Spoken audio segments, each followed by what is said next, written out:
Welcome, everyone, to the Salt Lake Expositor, blasting across the airwaves on Randy C. Watt's channel, Momo Nomo, and trickling through the airwaves on Ladder Daily Digest.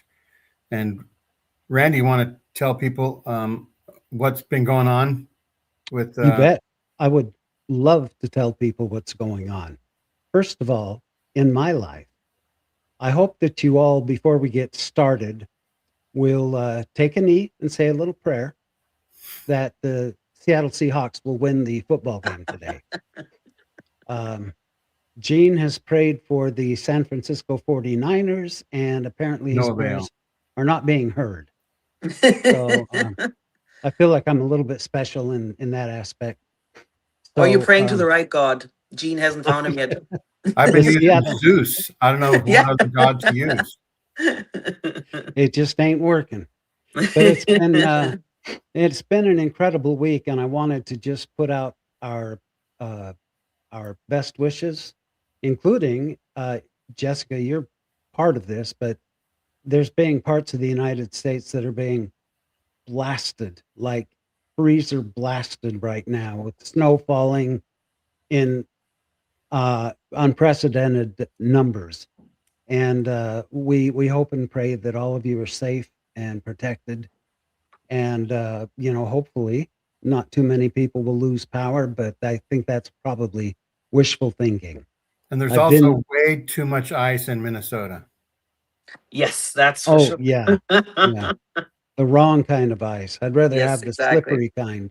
Yeah, no. Yeah, we that's a disgusting situation, and we'll have to make that a different show. But yeah, please know that we're all thinking of you in the Midwest and through the East to for your safety. And then the first time I was ever in an ice storm, and being an Arizona boy, this was huge. I was living in Memphis, Tennessee, and we had a major giant ice storm.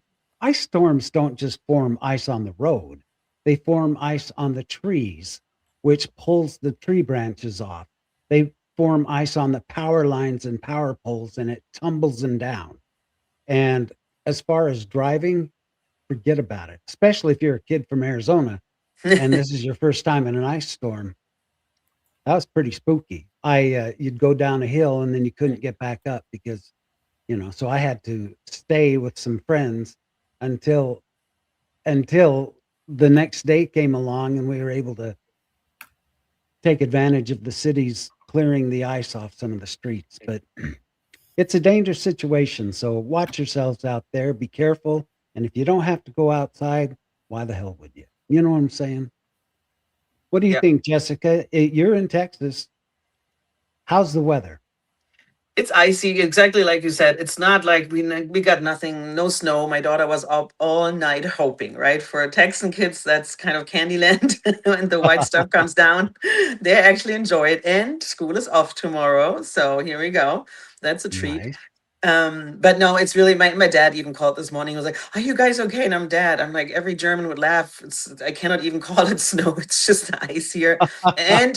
But the point is really what you said is the huge difference. It's not even like we can't handle snow. We can't because we don't have any, cleaning machines who can clean the roads. But the problem is really if you don't have electricity. And we had that actually, the Snowmageddon in Texas. We had only electricity on and off. And if your house is cold once it's cold, it's a shitty thing. I mean, we had blankets. I mean, we have a fireplace, so we were all huddling around the fireplace, and you get blankets. It wasn't that bad, and I'm pretty sure much more people had it worse than us. But it's definitely uncomfortable, to say the least. Yeah, and you don't want to go on the road. You're not outside. I mean, everybody here, at least I know, was huddling up water. Water was low at Costco and HEB, but you still could get water. But yeah, it's definitely sometimes. Gene, how is your western coast, southern weather? It's been really hard in the Bay Area to survive this weather. It's been between 61 and 65 degrees every day, perfectly clear. And I just need thoughts and prayers to get Thank through. you for that, Mr. Braggity Bragger Pants. First world problems. right now, even as we speak, I have a big heater on in my garage Mm, because it's, it's 30, 31 degrees outside, I yeah, think. yeah. And that's where we sit to watch football. My cigar smoking buddy and I will sit out there, have a couple of cigars, order some food, and watch football. Well, that heater's been going now for an hour, and it will continue to go until after the show. And hopefully, it'll be tolerable enough to sit in there Yeah. because it gets a little chilly inside. Yes, yes, yes, exactly. And for some reason, Amanda doesn't like us smoking cigars in the house. I can't imagine why. You need some But heating blankets for the garage. yeah, exactly. Well, and I have one for my little Oliver kitty, my Chihuahua. He sits on my lap with a heating blanket on there, and yeah, There you go. he's always comfy. And speaking of comfy, we are very happy to have Jessica with us again this week, and you'll be seeing Jessica on a regular basis. Megan is changing her situation up a little bit, so she'll contribute from time to time. Yeah. But Jessica is the third member, and we're so happy to have her, and she's an incredible researcher. Yeah, and I'll say that Megan's ex-Mormon Snark is doing well, and she's investing more time in the projects that she's had already been working on, and she also is changing employment and her situation, so she's going to invest more time in working for the man or the ma'am, depending on who the boss is. I don't know, but anyhow, and so yes, we're happy to have Jesse, and Megan will on occasion record something, and we will show her contribution later on in the episode. Well, thank you. And I also want to say, I hope I make Megan proud. I thought she's an amazing person too, like always kind, always witty, always on the point. I mean, I know she's also sometimes guests on other podcasts, so she has definitely a ton. I always loved hearing her voice and her opinions. So I wish her all the best. But the good thing is none of us have callings anymore. So a healthy way to say, hey, maybe this is too much, and she let it go. So I think we're all learning this, like we can say no once in a while too. Yay. Do you have your home teaching and visiting teaching done for this month, guys? Always. Last week we touched on a little topic, and I just want to maybe use that as the segue for the first thing we want to chat about. We were talking about, actually, I guess it was on Tuesdays with Tim, the fun times in the LDS Church, and we were talking about swimming parties and having watermelon and cookouts and all that they would have as a ward. There's something that always bugged me a little bit about the swim parties, though, is that none of the women wore swimsuits. They would wear, their garments and then T-shirts, probably something under their T-shirt, shorts, or not shorts. What do they call those things where it just comes up halfway up the calf? Culottes. Capris. Yeah. Oh, yeah. And I don't know. I just thought that was really strange. And I remember asking one of my teachers, why don't they ever wear swimsuits? She says, oh, modesty. We don't want to be immodest. Yeah. But the guys just wore what guys wear, a pair of swim trunks, and that's it. We didn't care about showing our shoulders and becoming pornography. Yeah. Oh, even like lately, I thought about it. Young women's camp, right? Like it's only girls and only women. So why were there even the same rules if it's all about the male gaze, right? Like then shouldn't it be not a problem? And then I heard that somebody said, well, once in a while the bishop comes and visits. And I'm like, most of the time a bishop is a father, right? So if you are a father and you cannot deal with a couple of, could be your daughters being in swimsuits, then doesn't that speak volumes about the guys and not the girls? Like ward swim parties are weird in a sense that it's mixed gender, right? And then you do know them on Sunday and then you see them in the swimsuit. It shouldn't be. I think you're right. It's still this whole weird modesty thing that makes us a little weird about bodies. But when it's just one gender, then I mean, theoretically, I'm just saying you could be all naked because who cares? It's all girls.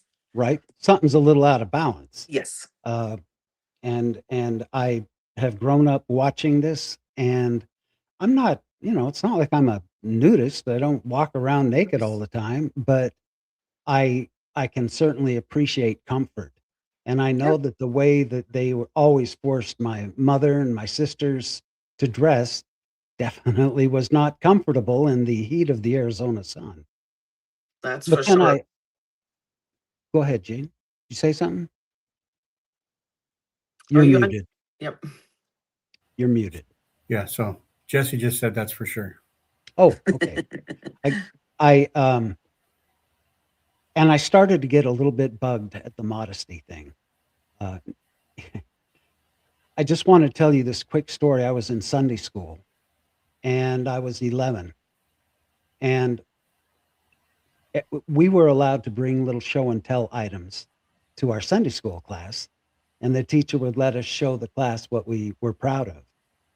And this girl named, I'll just say her name, Dina Starks, she brought some coins, and I loved collecting coins. And she stood up in front of the class and she had this whole page that had plastic slots and she was showing the coins. There were 2 rows. She was sitting in the front row, I was sitting behind her.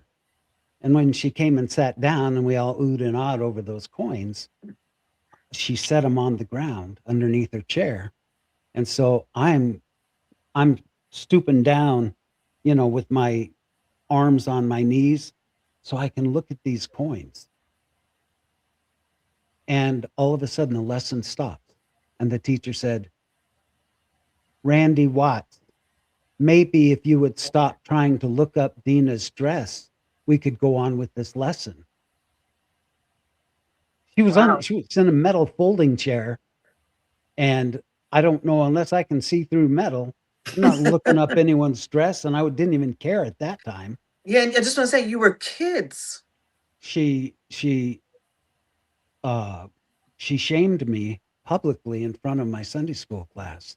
And how do you even defend yourself? I'm like, I'm not doing that. I'm trying to see the coins. And she just shook her head and went on with the lesson. What she said was absolutely, first of all, impossible to be a fact. And I'll never forget how humiliated I was and how concerned she was that Dina's slip may be showing or whatever she thought I might look at. Well, it's progressed on and it's gotten worse because our patriarchy, and correct me if I'm wrong, guys, but our patriarchy, including the leaders of the church, the apostles, have taught and taught and taught that when women don't dress perfectly modestly and cover their shoulders, by the way, at least back then, if you weren't dressed perfectly, you could be labeled pornography to those young men who are looking at you. Or old men. Or old men, Yeah. right? Yeah, the leaders and all that.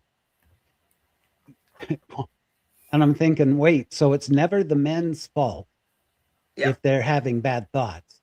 It's Exactly. always the women. It's always, if they're sexually assaulted, what do they ask them? What were you wearing? How are Yep. you acting? What would make him so tempted? Always blaming it on the woman. And I think that's just repulsive.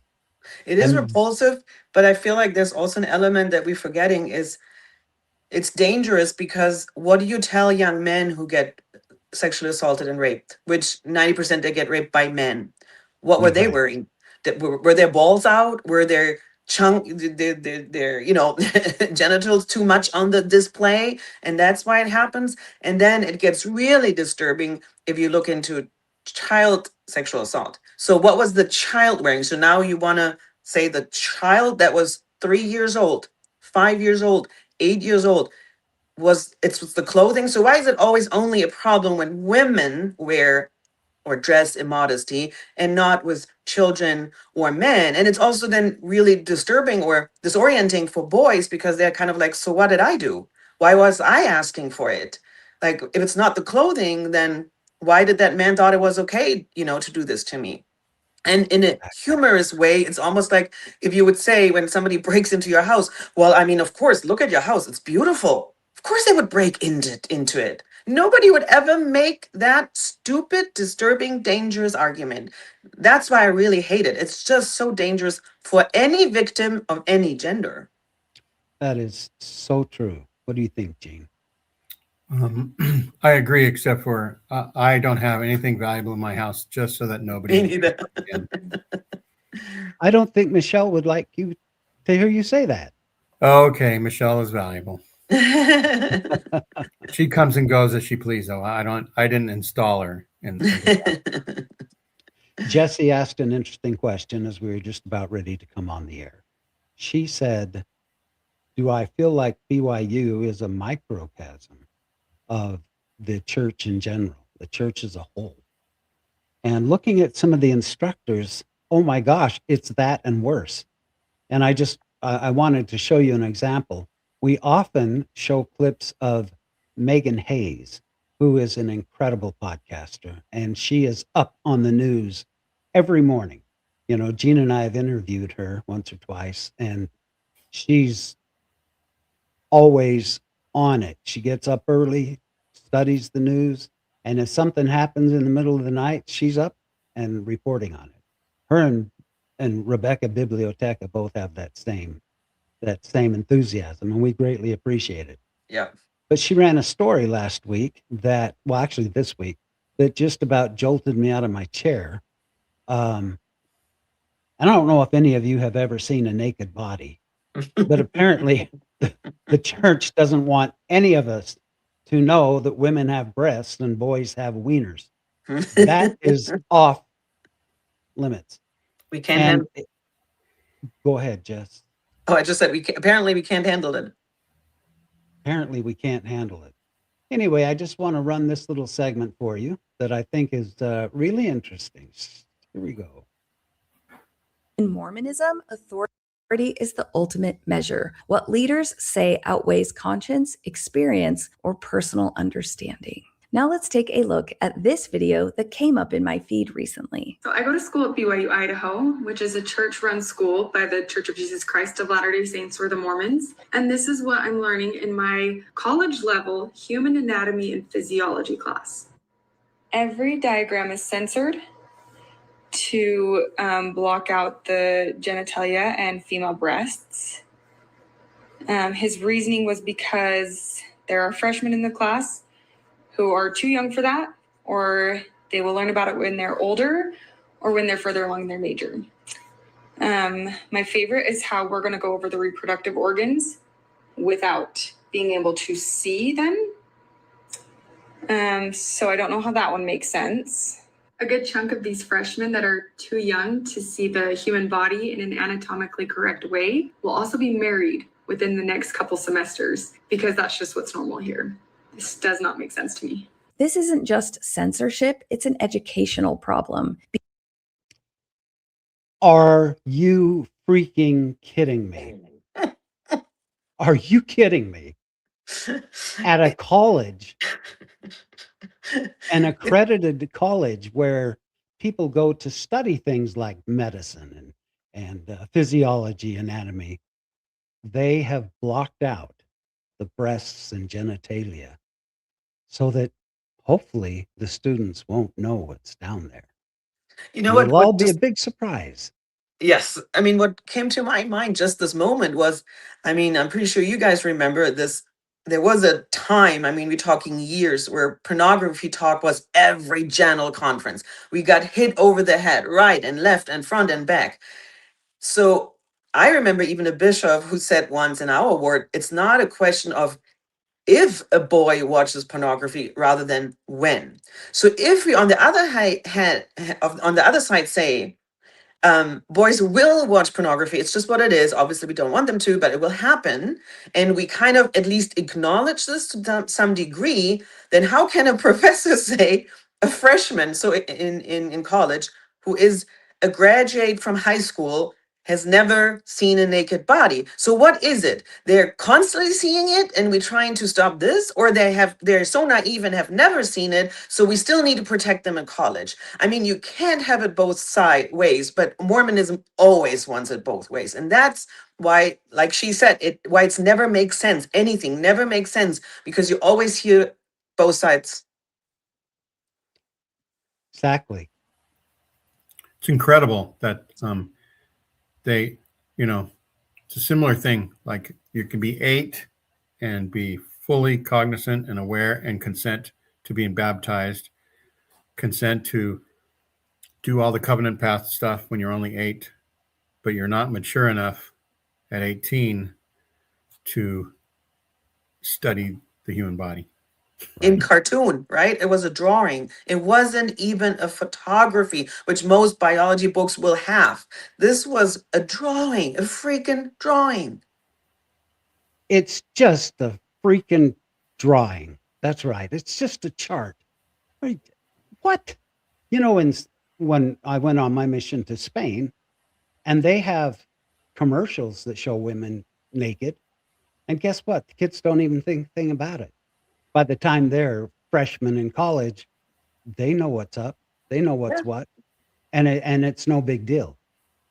When I was living in France, I was living there on the Disney compound, and we'd get to go out to the swimming pool after work, and get a little sun, lay out. And women in France, they don't wear tops. Most of them don't. It's just monokini. Well, I got a real big kick out of that for the first, I don't know, day. But after that, it's like that you've seen them all pretty much. And it became just normal. You don't even give it a second look. So you didn't need X-ray vision when you were in Europe? No, my X-ray vision didn't need to be engaged. But let's also mention in Europe, guys wear Speedos. I mean, maybe the younger generation not as much, but I grew up, even my dad wore like really tight swim pants and I never thought any sexual about it. So that's the other problem in Mormonism or in general purity culture, right? Or modesty culture is this, it's the female body. Like, so we pretend women are in general asexual. Like we don't get a kick out of seeing, a guy's butt, crutch, or whatever, right? So we pretend on the one side, women apparently are totally in control and totally asexual and have no problem with that. And then on the other hand, we making boys, to their disadvantage too, sex monsters who can't handle even the slightest bit of skin, because back to, I think Randy, you were it, right, who mentioned Oaks, bare shoulders are already a problem in walking pornography. So what is it now? We can't handle the genitals, or is it just in general shoulders? And when we go back to the 1800s, it was the ankle, the foot ankle of women, right? And men apparently would go bonkers. But then there's never enough for women. We can't make it right? So if we have to cover the ankles, the shoulders, then we end up in Islam, where women have literally just something for their eyes to look out. So when would it be enough for men? One of my close relatives would not allow her children to watch the Titanic for one reason only. When what's her name was being painted, Kate Winslet, yeah, she had one breast out, if I recall. For a drawing, right? Not sex scene. No, it's an artist painting. Yeah. Her. And she withheld that movie from her kids when it was a huge movie. Kids were talking about it in school, what a great movie it was. They couldn't see it because there was a female breast that was being showed in that movie for I don't know how many seconds, but probably not more than a couple. Yeah, no. Is that what this culture has brought us to? Seriously, to withhold useful and imperative information in a lot of cases because they don't want us seeing anything. Jessica, do you want to maybe introduce what you sent to us about the cheerleaders, and I'll play that video? Yeah, go ahead with the video and then we can talk about it. Okay. I'll just leave us For up pictures, on here. Yeah. Okay, here we go. Can one of you guys read what on top? For me, it's a little too small. Gene, you want to read that? I wonder if our young sisters realize the temptation they are flaunting before young men when they leave their body parts uncovered. Parts is parts.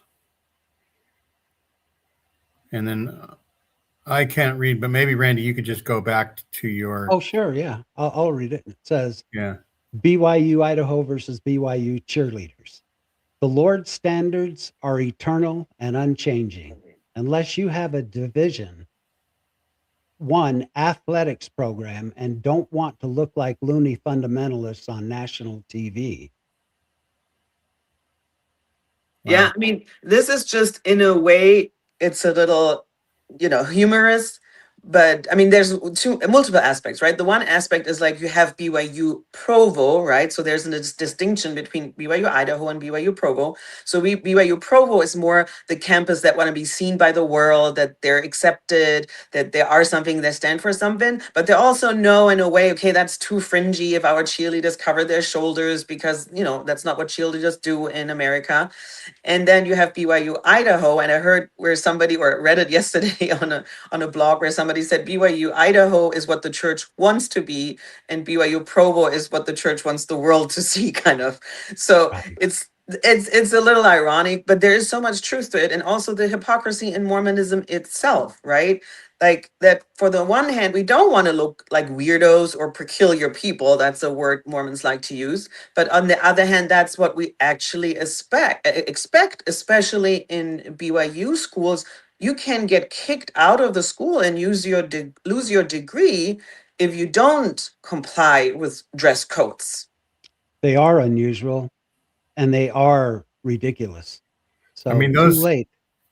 Those extra clothing on the cheerleaders, I mean, they might as well use the fundamentalist dresses. And Yes. at least they would be prettier. Or more normal, right? That's just what it is. Let's all say it. It's normal. And not every man sexualizes cheerleaders either. We can just see naked skin and be fine with it. If you can go to that picture where I think it's the girls' BYU volleyball and the men's BYU basketball, Mhm. it kind of highlights kind of the double standard on top, because it's funny when we'll see the picture in a second that on the one hand, we want to make modesty about mostly girls' bodies. But Mhm. then again, in sports, we like them to wear skinny, kind of, if you want to say, revealing clothing, and yet the guys have loose clothing. So it can't be the sports per se, because I understand, like people were saying, you can get, stuck in the net or whatever. But then the boys would have the same problem, and apparently they have not. So is sports about clothing or not? Or is that still a gender thing? And then shouldn't it be the opposite, that boys could wear tight and short clothing and girls should still not? Gene, I want to know your honest answer. When you saw a picture of that cheerleader, what went through your brain? Were you incredibly aroused? Because did you see their shoulders? I did, and it just looked like a cheerleader. I was just wondering what game it was, and it's just the standard thing. Every high school you go to, that you would see the same thing, right? Everywhere in society where there's cheerleaders, it's just what it is, right? Exactly. So I was thinking we should talk a little bit about why this culture exists. And Well, Yeah. one quick moment here. I know that Jessica had asked that we put this up on stage next. right. So I'm gonna increase the size of that so maybe Yeah. get a better view of it. And honestly, if you ask me, those girls look good. You know what I mean? That look good, the attire. There's nothing sexual about it. They're girls, and if they feel comfortable in those clothing and it helps them play volleyball, bravo. Kudos to you. Yeah. But then you see the boys in those frumpy things, and even if they feel comfortable in that too, sure. Yeah, But if zoom you in, Randy, and then scroll up. So if what do you mean scroll up, Gene? So zoom in again, like you did before, and then scroll up so we can see the bottom half of this. So You yeah, scroll there's down, then scroll down. okay, gotcha. So Whatever there's a picture of the volleyball yes, uniforms. perfect. Yeah. Now if we Like take a look really at the short men's, shorts. if we take a look at the men's volleyball shorts, we can see they're baggy, You have to go above up the knee, more. kind of like best. You have to Okay, go Gene, more. got it. I'm just reading it. Okay. Yep, here we go. Volleyball team, the guys. Long shirts, kind of floppy, shorts almost long, I would say, for guys to adapt absolutely to the knee. So would I say those are Mormons? Yes. With the girls, it's almost like, huh, interesting. I guess the Mormons aren't as, prude or whatever. So what is it? Yeah, what is it? That's a good question. Right? Well, I have to say, we started off this whole conversation talking about football, and every team has these cheerleaders, Dallas Cowboy cheerleaders, the famous, Cowgirls. and they don't show them much, but when they do show them, they're usually wearing really sexy outfits to enhance and accentuate their bodily shapes, which is just fine with me because I think it Yeah. looks great. Yeah. And I don't wonder what it's like to see him naked. I No. don't wonder what's under those uniforms. No, they're just together. They look great. They do a good job. But here's the thing. Why do people think Chippendales exist? Because women don't have a female gaze. Women don't care about, bodies of men. We find men, I mean, if you're heterosexual, right? So if you're a heterosexual woman, you find male bodies attractive. So why do we pretend only men can appreciate a sexy outfit and women don't? When in fact, then there would be no Chippendales. There would be no clubs for girls to go to see guys in tight outfits. And Right. a couple of years ago, I did quite a deep dive into, in general, like pornography. And these days, there's enough statistic that I think it was 43% of women watch pornography because now there's pornography for women. Women never liked men's focus on pornography, how it was filmed. But now we have more ethical and also female focused. And look at this, women watch pornography. I'm not saying watch pornography. I'm not saying I'm for it. There's also obviously a very disturbing side of pornography in general with human trafficking, and we don't want to go in there. All I wanted to say is the disturbing aspect in Mormonism or purity culture is this only focus on female bodies and pretending only male humans are sexual aroused. No, both humans, male and female are sexual aroused. Both can appreciate bodies and both can see in their regular life that humans are humans and naked bodies are naked bodies. Because how would any nurse survive her shift or any doctor or gynecologist? We're kidding ourselves if we think we're not able to control ourselves and not always sexualize bodies. I can visualize a gynecologist. One of his patients comes in. He says the nurse will prepare you. She gets in that little skimpy robe, does the whole spread thing, and then the nurse puts on big orange dots, tapes them to her boobs and her crotch. So when the doctor comes in, he sees what he That's a saw good at one. BYU, Idaho. Yes, I guess so. Exactly. And why, Jesse, do you think that this is detrimental to people for their future lives? This Well, there's extreme modesty. exactly. I mean, first of all, we have to acknowledge this is patriarchy in control. Means men are in control. And which, to just say it up front, patriarchy harms men too. I'm not saying patriarchy only harms women. They're mostly on the front of it. But to your point, why is it harmful? First of all, it sets most of our marriages up for failure. Sexually, how we interact, how we deal with naked bodies. Like she said in the video, right? She was like, think about it. We pretend they're not capable of seeing naked uh, art or cartoon, but most likely they're married in the next 12 months. And then they kind of, I mean, you would assume see a naked body having, intercourse with each other. So, I mean, that's one aspect. It also, like I said, it's harmful for girls to only feel my body is only there to sexualize it. And then the other problem a lot of girls in purity culture and modesty culture have is dieting culture. Is like, if because do we only sexualize women who have big boobs, or do we do that with flat-chested women too? When do men, patriarchy, start sexualizing female bodies? When they're 5, 6, 7, 8? When do I have to expect it as a mom and a father? When do I have to expect that my daughter will be sexualized? When she's 12, 13? Or is it only when she starts growing breasts? Is that really the big issue? And then is there a time maybe when men stop doing it? Maybe when I'm 60, 70, I can walk around naked because nobody gets aroused anymore? It's silly. I mean, silly is almost too calm, obviously. It's intoxicating for men to pretend that's all they're capable of seeing in women, besides a partner, a human, somebody they just love for who they are, besides just the body. But the other thing is, like I said, so dietary culture then goes into eating disorder. A lot of girls, and in Utah, it's a huge problem too, they have an eating disorder. Because, and I remember that too, and I can give that example in a little bit, but the thing is, if I could control my body and have it slim, which also the lie then in a lot of purity culture is thinness is healthy, because that's what Mormons kind of like to do too. Oh, we have the word of wisdom, but we chunk, liters of soda in swig. But hey, we ignore that. But it's like thinness is not healthy, because if I have an eating disorder, you die way earlier in life than if somebody tells me, Jesse, you're obese, you might, your life will be short 3 years. That means I can still be 75 or 80, but that girl was 16, she might die with 18, because eating disorder is way harder on your body than obesity.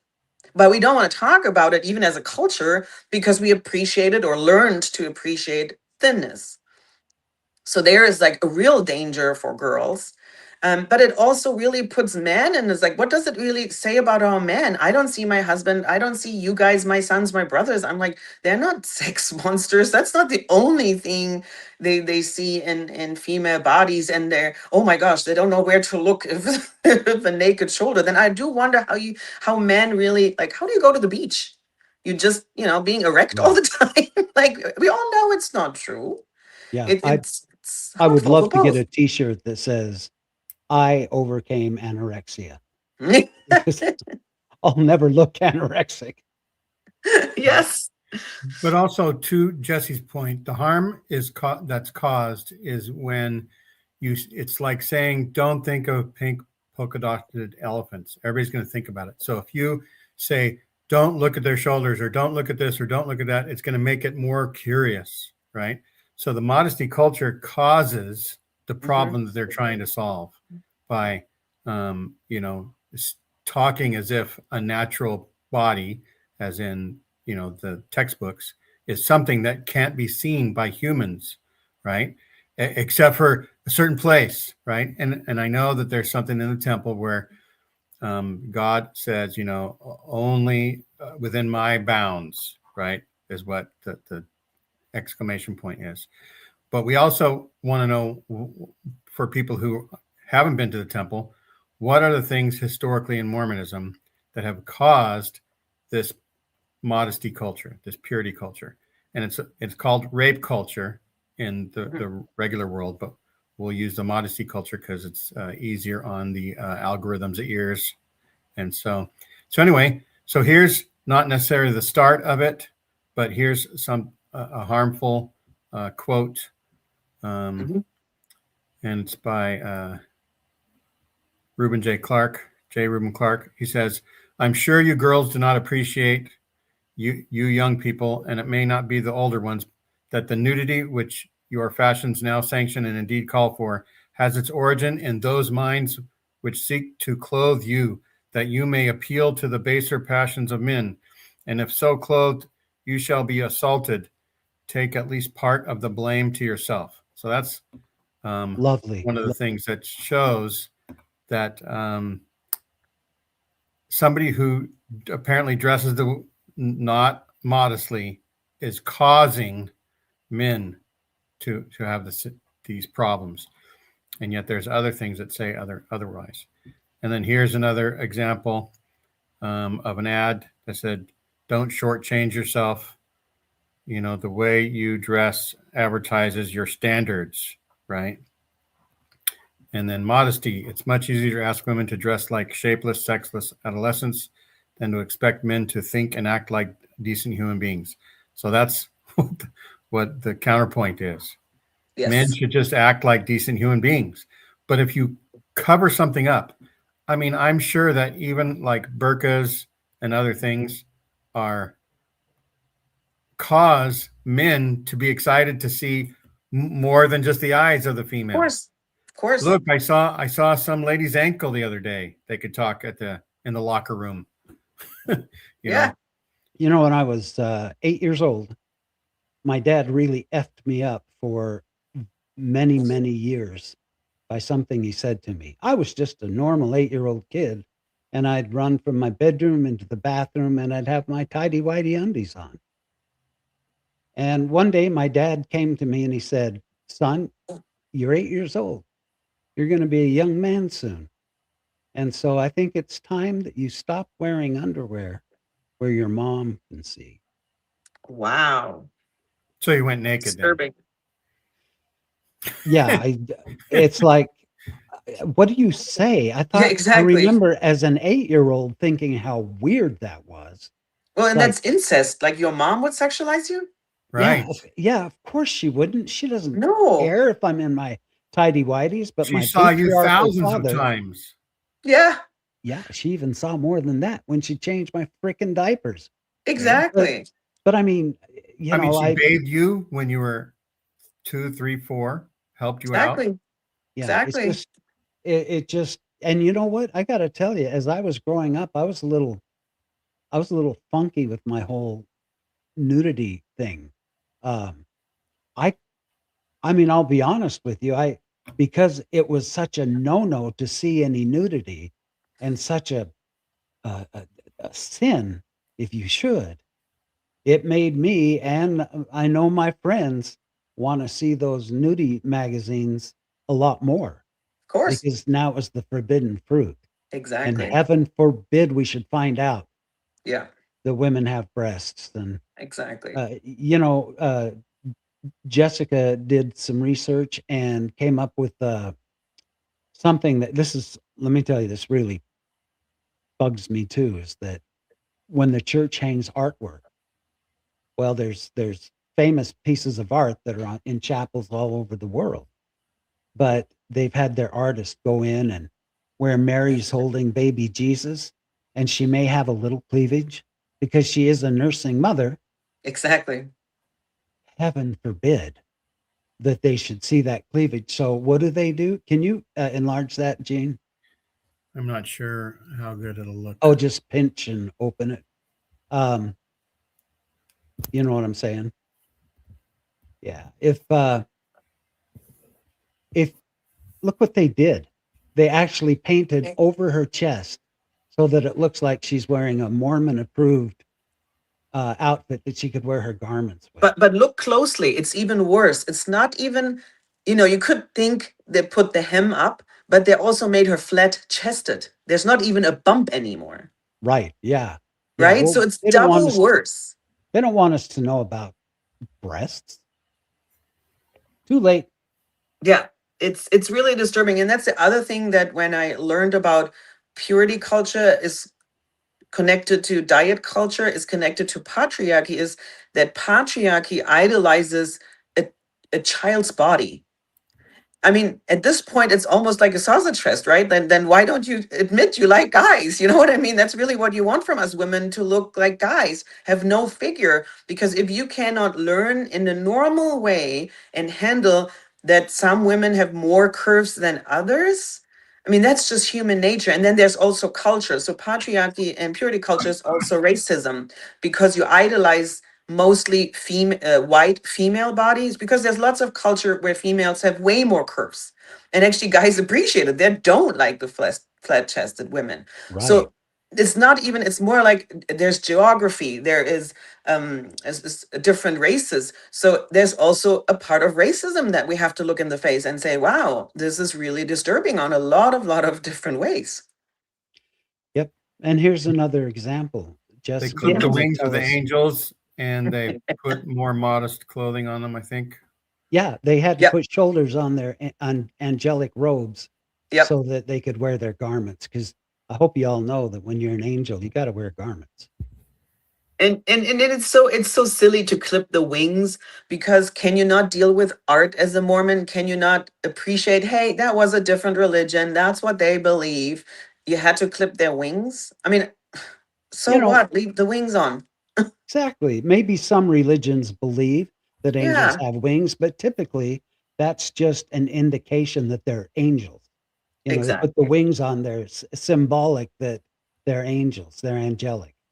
I mean, But same no, with Mary has the holy thingy on, right? It's like, do we really, even Catholics believe she has that? No, it's just a symbol. Can we live with right. symbols, you know? Yep. I mean, it's just the censorship is brutal in Mormonism. And I even read an article recently where a woman was talking about that, even if you're a bigger woman, normally have a bigger chest, just comes with nature, that in Mormon, like Ensign magazines, she either has a hymn book then in front of her, and they rather always portray, which I never paid attention to either, those flat-chested women. But that's the funny thing then, in the way. It's on one hand, it's like, what's that really weird Mormon saying? Modest is hottest or something, Right. Modest is right? honest. Yeah. It's an oxymoron, because it's either you want modesty or you want sexy and hot, but those are kind of polar opposite, or am I wrong here? You're 100% right. You know, I was it's just laughable, and it's really not, because it's not funny. But look what it's done. This culture that we're discussing, and the reason we're discussing this is that this can be so detrimental to the members of the church who try to abide by these rules. Well, what's going on in the church now with these men who are kept from seeing breasts and crotches, and what's going on? Well, guess what? They they they don't have any control, and they go to weird fantasies that don't even have to do with women. And I mean, look at the number of uh, assault victims, sexual assault victims in the church, children, so many of them. Is it because maybe their leaders saw a woman in a swimsuit one time and realized she had breasts? No, it's because these men are so repressed that they Exactly. just go out of control and they don't know how Exactly. to handle themselves. And then back to that quote from whoever prophet it was, right? I mean, maybe back in the day that didn't have the word, but we call that victim blaming. To say you should take part of it in. And I forgot, there was another apostle who did the same kind of like, well, at least blame a little bit on you. This is victim blaming. Now we all disturbed because the world taught us this is not right. And yet we had prophets who should see around corners, who are also just a victim of their culture of clothing, right? Because if all our prophets would come from Africa, I'm pretty sure they would have a totally different idea about clothing. But yet they all come from Utah, white men, and so therefore they're just influenced by that. But then they're also stuck in the past because we only have old leaders. We don't have leaders who are actually in life. They're having still young daughters where they're like, oh, actually, you know what? No, my daughter taught me this and this, and I can, fix this, or we should make this right. This is actually not right. I learned something. But that's the other problem. Mormonism, at least in comparison to a lot of other religion, is not capable of repentance as an organization and making it right. We either ignore the past. Oh, what? We taught this? What? No, can't remember. And just, say, no, it's just different. But then you should apologize because you harmed so many women or men in past generations. And then when you fix it, then make it clear, like with the garments. I mean, remember that photo that we just had with the silly modesty? It was a dress with sleeves and one without. Now, apparently, that's all normal in Mormonism.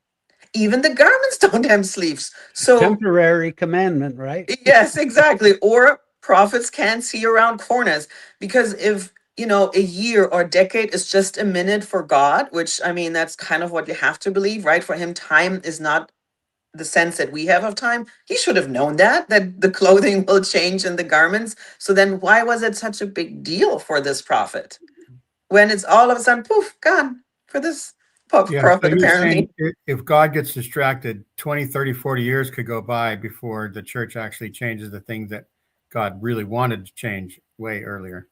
Yes. And here's And then that's Elizabeth harmful. Smart. Elizabeth Smart is in the news again because on Netflix they're showing a documentary, Yes. and there includes this article that says purity culture bad for women, worse for survivors of sexual assault. And so I don't know why I have the ad, but anyway, Elizabeth Smart, when she was captured, she thought she was, and she was raped. Thought she was now no longer of value as a human. She thought that she might as well be dead because of what happened to her.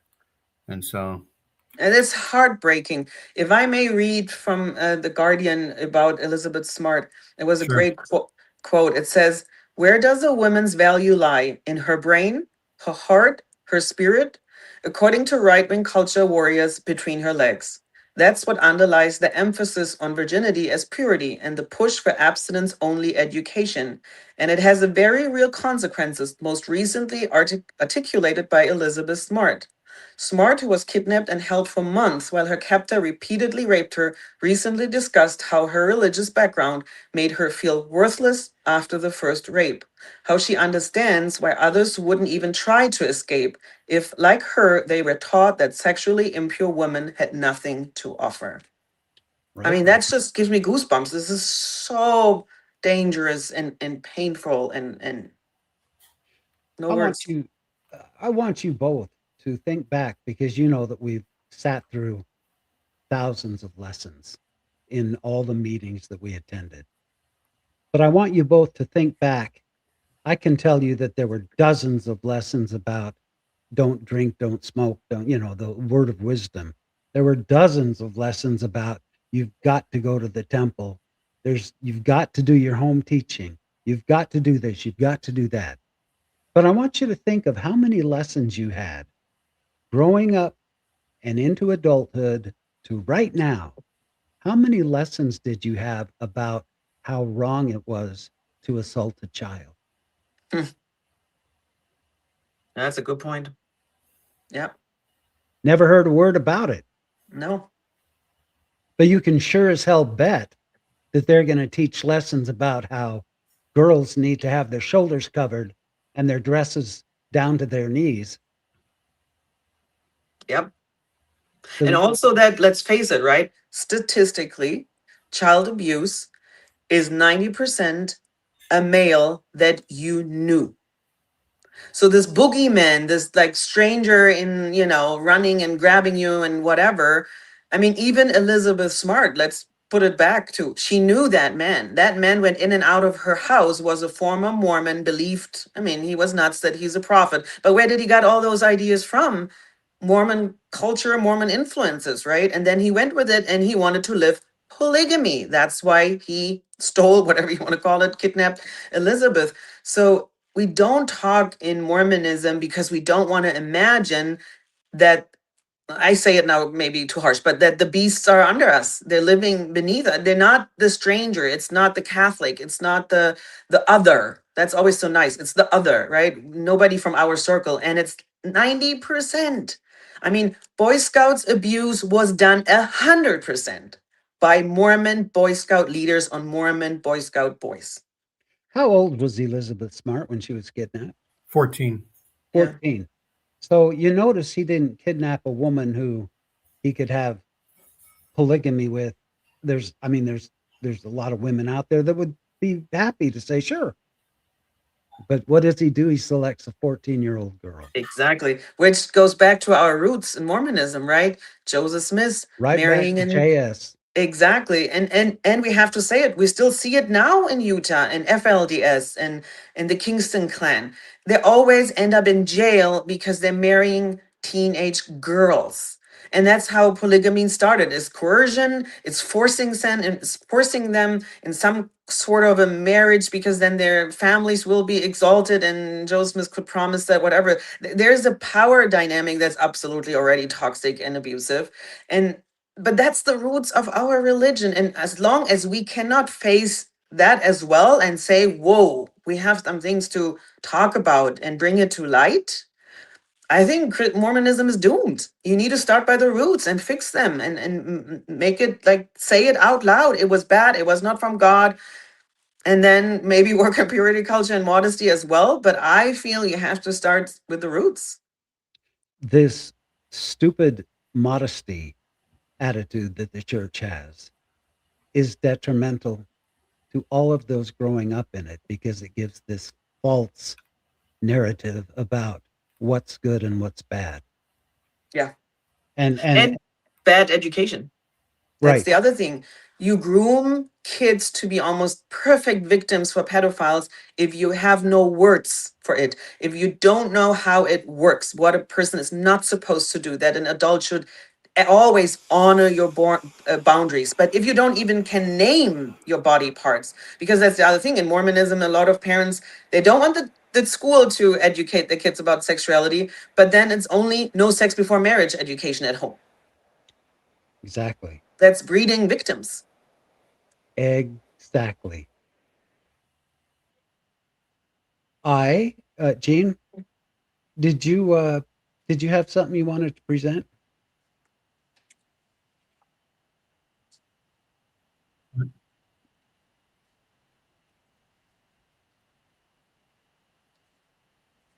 I'm Are you saying there? something? Oh, I'm sorry. I thought you had something ready to present. Let me I was I just checking thought some out. this was You know, we've kind of been going on it. It was Megan's presentation, something that would add to even what we're talking about, or is it totally different? Do we need a segue away from in order to talk about Megan's? I just wanted to show one last thing that Jessica Okay. sent to me. I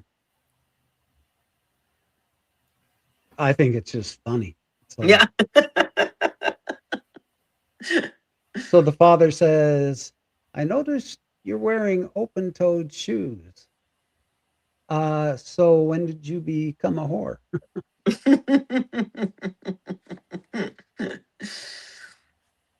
I mean, Yep. it's silly, right? And you can laugh about it, and that's okay. But it really shows that there is no limit, because then, like I said, we enter the burqa. Because what is it? Is it the shoulder? Is it the boobs? Is it the toes? I mean, like I said, in the 1800s, it was the ankle. Like, ooh, that was absolutely like, if women, which is funny enough, that's actually why they have those stairs in those like big houses where they had slaves, right? They had staircases who went this way, so that women weren't forced to show their ankle when they take steps on the stairs, so Oh that they my would be God. covered by the stairs. So that was a huge taboo. So it shows just, it's a time thing. It's a geography thing. I mean, fashion comes and goes, and it's absolutely dependent where you grow up and everything. So it shows, if Mormonism wants to play the eternal law card, your rules change all the freaking time. Right. Gene, you were mentioning something about Megan's presentation. Did you mean Jessica's presentation? No, Megan sent us her aim in a video, and I thought you said you had it. Megan Hayes is the one I was talking about. Oh, okay. So Yeah. Megan Connor sent us something. You want me to play that? Yeah, that would be great. So yeah, Megan's presentation. Let me get this going. I have to click a whole bunch of buttons. She is unable to be on air with us often, so she is going to share things. And since we're almost an hour into the show, I thought we would present this, and then we can go on to other things as well. Let me see. Set that up. It takes Randy and I a long time to do this because it's been Hey, speak for yourself.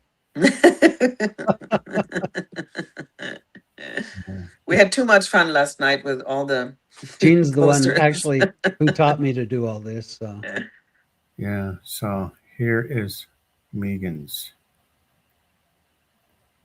The Lord does not need your money. Hello, beautiful humans. It's a great day to remind you that child SA is still rampant in the Church of Jesus Christ of Latter-day Saints. In today's report, I'm talking about Jared Wilson, who lives in Provo, Utah. This is breaking news from floodlit.org as of January 24th, 2026. A Floodlit investigation revealed that after a stake president in the Church of Jesus Christ of Latter-day Saints was accused in a lawsuit of covering up child SA, the church then promoted him to be a 70 and a temple president. The church settled the lawsuit in 2015.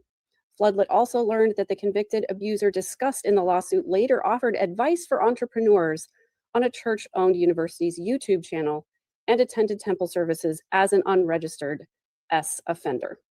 The temple was the Raleigh, North Carolina temple of the church. It was rededicated in 2019 after 20 years of operation.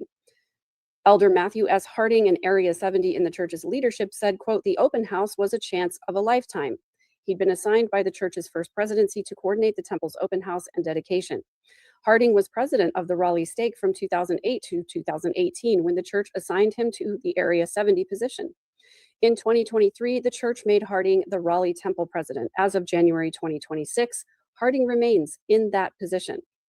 The lawsuit filed in June of 2013 against the Mormon Church in the Wake County Superior Court, plaintiff Jane Doe, the alleged victim's mother, alleged that Jared Wilson, who is pictured here, referred to in the complaint as, quote, the pedophile, reported himself in 2008 or 2009 to Bishop Cope, who informed others within the Raleigh stake about the man's activities. She said she has cause to believe that this man SA'd 3 of her children. In 2010, Wilson, a Mormon church member in Raleigh, was charged with several crimes related to child SA and was convicted in 2011 of 6 total counts of indecent liberty. Wilson was released from prison in June of 2015, according to his North Carolina S offender registry listing in May of 2025. Wilson was successful in his effort to be removed from the North Carolina S offender registry in 2025 with the help of Paul Dubling, an attorney noted for his criticism of S offense registries. Wilson had been registered for 10 years. In April of 2025, the BYU Technology Transfer Office published an interview with Wilson on its YouTube channel where he offered business advice for startup entrepreneurs. BYU is, of course, owned and operated by the Mormon Church. In October, Wilson reported on his personal blog that he had recently attended an endowment session in the Raleigh, North Carolina LDS Temple and that he was married in an LDS temple in Utah in 2022. As of January 2026, Wilson lives in Utah and is not registered as an offender. During the lawsuit, the church said that, quote, the first time Jared confessed to any defendant that he had engaged in misconduct was in June of 2010 when he confessed to Bishop Cope in the presence of a family member and another church member that he had inappropriately touched 2 girls in 2007. However, the plaintiff insisted that the defendants learned that Wilson was interested in children and acting on that interest before this 2010 exchange, adding that Wilson had told a court, quote, he had been confessing at least 2 years before he turned himself in. The lawsuit said that Wilson held church positions that included ward Sunday school teacher for children ages 3 to 12, ward Sunday school president, ward music chairman, and ward missionary. According to the complaint, for a period of years before the plaintiff, who was the victim's mother, discovered that this person had battered her children, the defendants were aware that this man had battered 1 or more other children within the stake. Wilson's stake president, Matthew Harding, went on to become an Area Authority 70 in 2009 and president of the Raleigh, North Carolina Temple in 2023, where again, he is still serving. Harding was named a defendant in the lawsuit along with Bishop Ken Carlisle and Bishop Brian Cope, both of whom were bishops of the Raleigh 4th Ward during times relevant to the lawsuit. Harding was an attorney who graduated from the BYU Law School. According to an official bio on the church's website, Harding previously worked as an assistant general counsel for Bayer Corporation, Science LP, and as counsel for the Dow Chemical Company. Carlisle, Cope, and Harding were accused in the lawsuit of failing to report the perpetrator to civil authorities despite alleged communication with church representatives in Salt Lake City, Utah, on the church's telephone hotline or helpline for ecclesiastical leaders dealing with allegations of SA. Instead of reporting Wilson to police or prosecutors, church officials arranged for Wilson to be accompanied by a priesthood holder while walking the halls at church. The plaintiff accused Harding of telling her to forgive and forget the SA of her children. All right, crew, we are going to bust some common weight loss myths. Cut all carbs. Wrong. Weight loss shot. After the plaintiff's children were abused, Stake President Harding acknowledged the extreme pain inflicted on the plaintiff and her children and apologized to the plaintiff for not doing enough to protect her children, but told her to forgive and forget. He told her that his only hope of the pain going away is to encourage you to move forward or press forward in Christ and avoid dwelling in the past.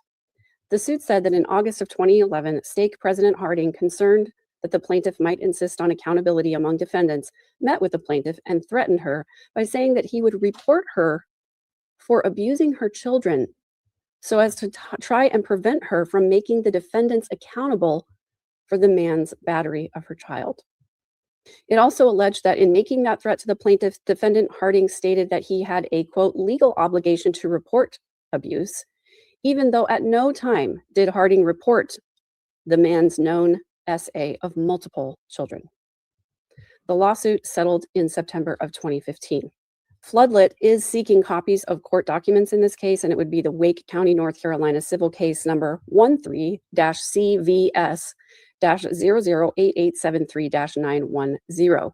If anyone has the relevant court documents or any other information on this case, please go to floodlit.org and click the button to upload documents and to contact the investigators at Floodlit. The reason I like to call attention to these cases is because this man is still out there, not registered, and I guarantee you that there are people who recognize him, and probably he is attending a ward or a congregation in Provo, Utah, as that is his last known location. Please keep your eyes out, and if you see something, say something. Thank you for helping us spread awareness about SA in the LDS Church. Wow. Thank you, Megan, for that incredible report. We so appreciate that. And like she mentioned, and let's reiterate, if there's anything you see or suspect, don't go to the church. Don't go to your bishop, your stake president. Don't go to the church hotline. Go to the police. Go to floodlit.org. After that, get it taken care of. It just doesn't stop because they sweep it under the rug and let them continue to be predators in the church. And they feed them what they need. Exactly. They raise the victims. And I think there's multiple things. I mean, she did an awesome job. Well done. But it raises those three really flags in Mormonism. The one, the blind eye, that not even just the organization, but also the members. It can't be one of us. It doesn't happen in our walls, right? So open your eyes. If you are Mormon, an ex-Mormon, a never Mormon, go on Floodlit. Those are neutral reports. Those are from courts. Check. All those men are active men in leadership. It's not your random Mormon, Jack Mormon. No, no, no. It's those people who thought you, as a Mormon, think are personally called by God.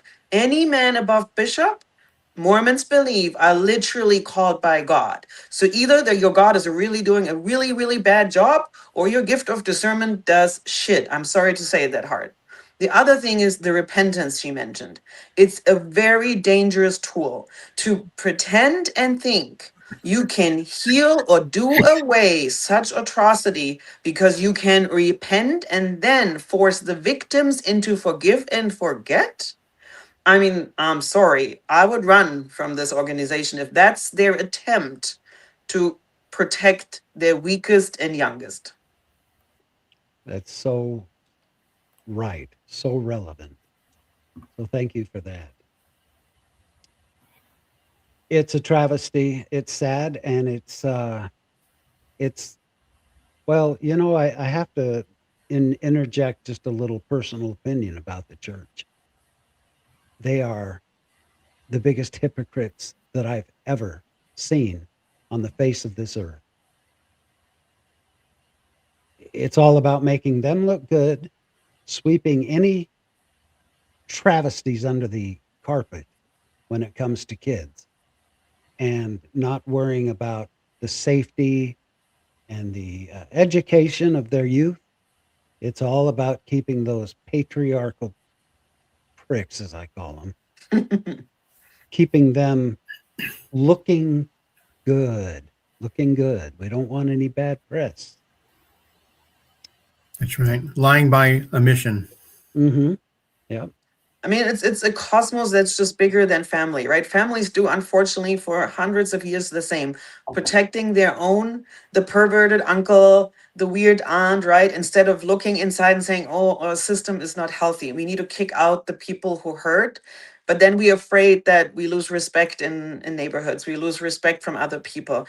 But we need to stop worrying so much about what other people think and just becoming healthy communities, healthy organizations. And the smallest is the family. And that's why it's so disturbing in Mormonism that families do it already in that smallest kind of circle where they don't want to see that the pedophiles are not the strangers. It's the own Mormon uncle. It's the own Mormon dad. It's the own whoever. They're not the strangers. It's inside the house. The call comes from inside the house. And as long as they're not opening their eyes to that fact, I don't see good things on the horizon. You can teach modesty, you can do whatever you think that helps your kids. It will, I promise you, will not do a single thing.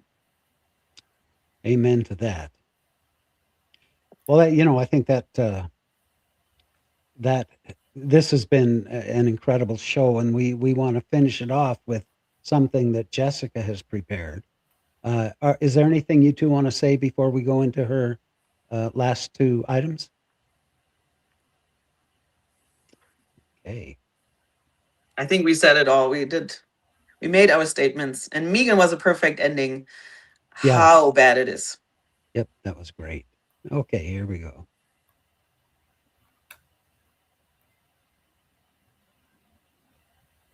Well, that's weird. I guess maybe we want to hear the sound on that, huh? I'm sorry about what I said, Gene. You didn't have to just speak for yourself. There we go. Okay. I'm so glad our families are together forever. Who's this? Oh, that's my son. He's in the terrestrial world. And this one? That's my daughter. She's in the telestial world. Oh, who could that be? Well, I know it's not any of my kids. They can't come here. So happy together. That is a great touche. Yes. I mean, to lighten the mood a little bit, right?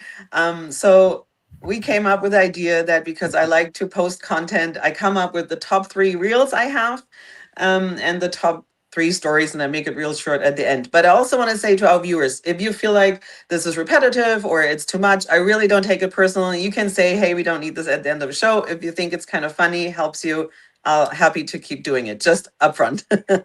Totally fine with either way. So this reel, yeah.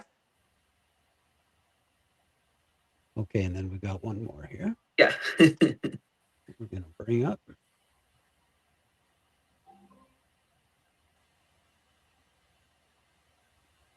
It's like you have to take it away from the stage and then add it back or something. It's okay to click the remove thing and then add to stage again. Yeah. Is this it, Jessica? Yeah. Okay. And you can stop after 5 seconds. I think everybody gets the idea when it starts. Okay.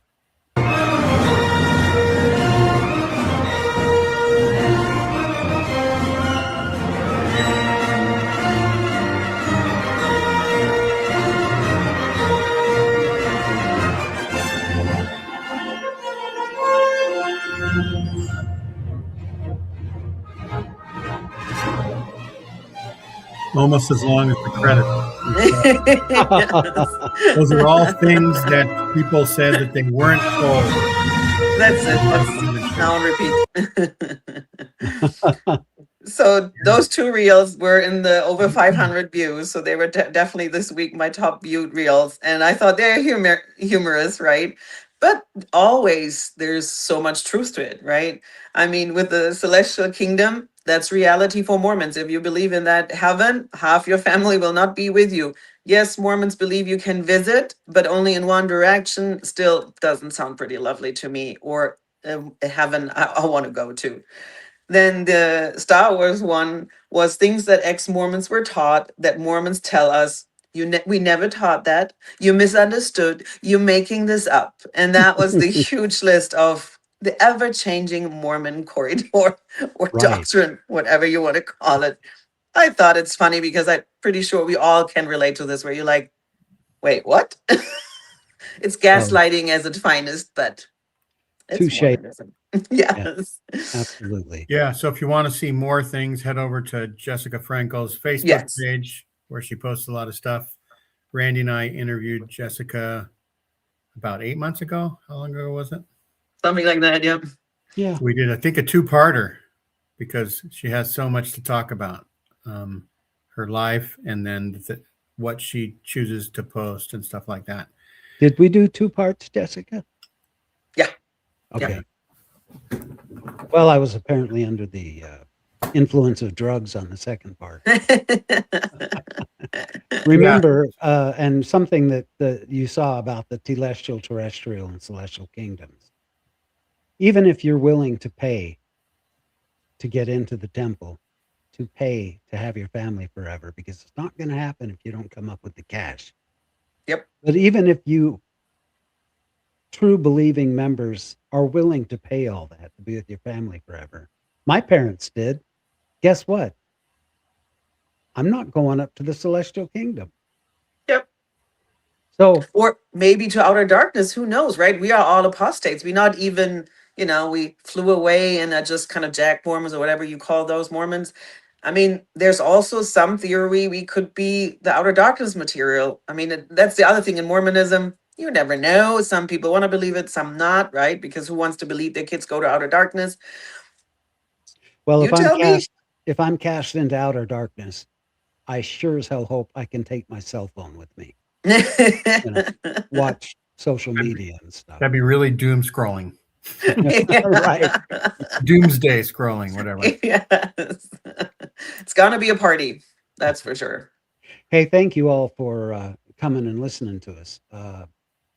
If you wouldn't mind, liking and sharing the video, because the bigger of a crowd we have, the more enjoyable it is. And we love our listeners. Jessica, you did an incredible job today. Thank you so much. Jean, Thank you. always an incredible job. And Megan, thank you so much for your contribution. We are the Salt Lake Expositor, and our purpose is to make things righter. That's right. To expose the things that the church is hiding, we'll say. And I recently did a show, so check out Latter Daily Digest. It's on sacred sexuality. So There you go. if anybody wants to know how somebody escaped Mormonism and discovered her sexuality, then that was a story. And we're gonna do a part 2 on that in a few weeks as well. So thanks everybody for watching. It's 2026. Have a great rest of the year. Happy Sunday. Yeah.